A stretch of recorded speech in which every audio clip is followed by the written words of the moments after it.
Question is that the motion be agreed to. I call Phil Twyford. Thank you, Mr Speaker. This is my first opportunity to take a call, sir, since the quakes, and I want to add my comments to those of colleagues in the House here who have reflected on the loss of life, two people who died in the quakes, I think in Mount Lyford and Kaikoura. And I also want to recognise the members of Parliament who in the affected areas, so people like my colleague Renaud Tirakatni, Stuart Smith, the MP for Kaikoura, Grant Robertson, Chris Hipkins in Wellington. And I also wanted to mention the Labour candidate in Kaikoura, Jeanette Walker, who does a lot of work in the town of Blenheim, working with some of the most disadvantaged and displaced people whose lives have been upended by the natural disaster, and she's been doing some amazing work. As colleagues have noted, we come to this debate with consensus across the House that this is the appropriate course of action in the wake of a disaster like the recent earthquakes, and there is, I think, unanimous all-party support for the measures that we're debating in the House today. These truly are the shaky isles, and the most recent quakes, I think, are a reminder that earthquakes not only make this country in the geological sense, but they also kind of make us who we are. And there's no doubt that the experience both of the Canterbury quakes and the thousands of aftershocks and this recent flurry of quakes has made us, and there's been some really interesting reflections on how communities and people have responded to the disaster and reached out to their neighbours, the efforts of marae and others in the community to look after their fellow citizens.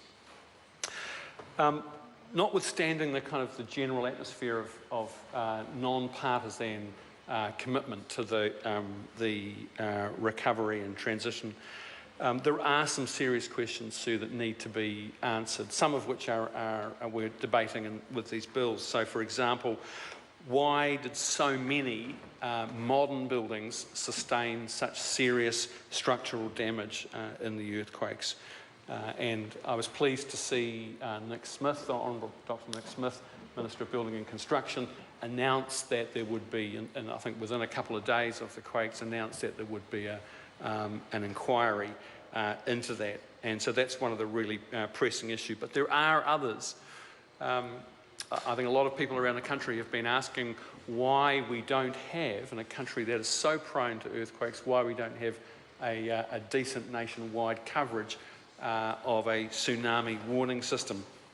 There's been quite a debate about GeoNet and whether or not the seismic monitoring service should be better resourced so that it can provide a 24/7 coverage.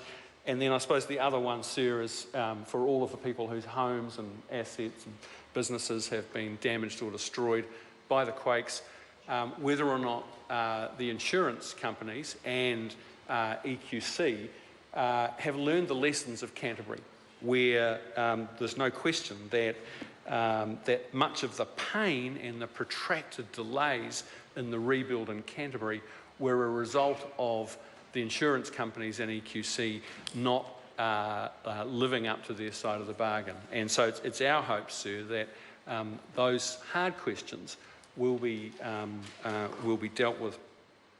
So what does this bill do? It does basically bring forward the commencement of the Civil Defence Emergency Management Act Amendment Bill. It brings it forward by about 6 months, so that as soon as it gets the assent from the Governor-General, that bill will come into force, and that is completely appropriate.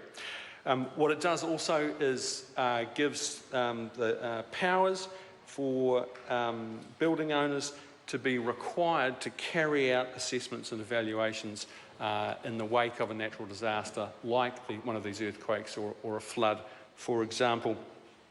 So there's a number of issues that we need to tease out in this debate, and one of them is just to come back to the question of buildings and the fact that so many modern buildings sustained serious structural damage.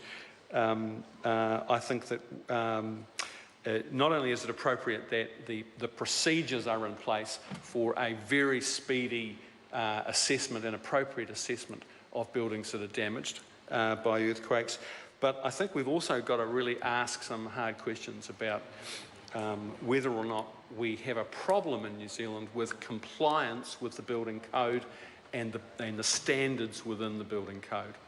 And I'm no expert on this, sir, but I suspect that that we'll find that the building code and the standards are in pretty decent shape.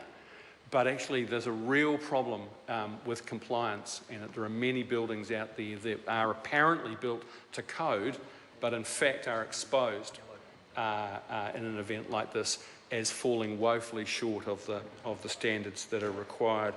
And there are other examples we can see of this.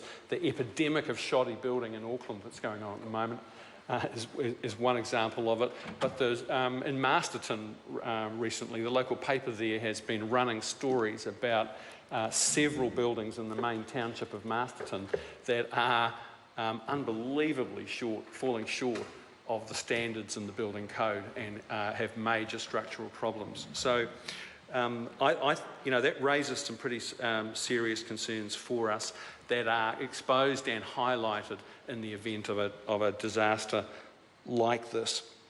I think that in relation to the sort of post-disaster period when these assessments of buildings are taking place, it's particularly important given that in a CBD like Wellington's, you had something like 60 odd buildings emptied and cordoned off, and in fact 2 weeks after the quake they're still finding buildings that have sustained structural damage and pose a risk. Well, when buildings are sustaining that kind of damage in an environment where there are repeated aftershocks, the potential risk to the public is massive. And unless we have satisfied that we have a system in place that can adequately assess the risk posed by those damaged buildings in an environment where there are large numbers of aftershocks, how can the public have confidence that the streets and the buildings of these city centres are safe? So I think, sir, that one of the issues that we're going to have to deal with is we're going to have to test whether or not the standards for compliance are up to scratch in order to restore public confidence. And we're going to be very interested to see the progress of Dr. Nick Smith's inquiry into why so many of modern buildings in Wellington copped serious damage.